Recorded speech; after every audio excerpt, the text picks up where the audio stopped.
Masks are the most important part of using Photoshop. Through masks, you can ultimately change and edit layers. You can have subtle adjustments, and you can use filters. You can do everything through a mask. And what it allows you to do is have exact control and subtlety over something. So what is a mask? A mask is essentially a stencil. So first, to make a mask, you need to make a selection.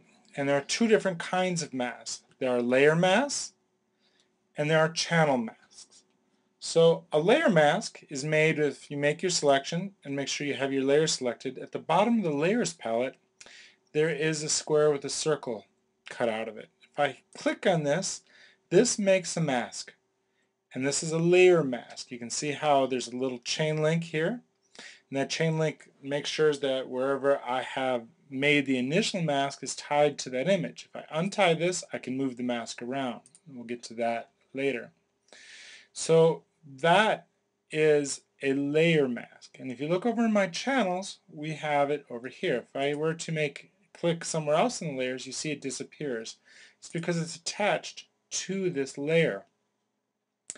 Layer masks are alpha channels. All masks, for that matter, are alpha channels, meaning that they don't do anything. They just create a stencil of which you do things through, and that's very important. They affect other things when they're attached to something, or something is done through them, as in this example here.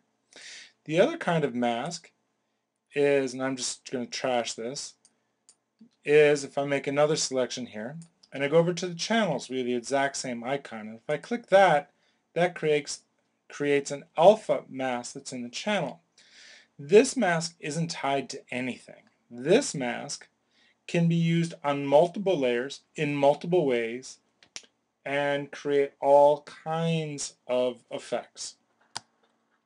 Now, another kind of mask that comes up is, let's say I select the woman here, okay? And I'm back on my layer. If I go to adjustments, and let's say we'll pick out curves and bring this over here so you can see it, you can see that curves is also making a layer mask, but it's only affecting just her, right?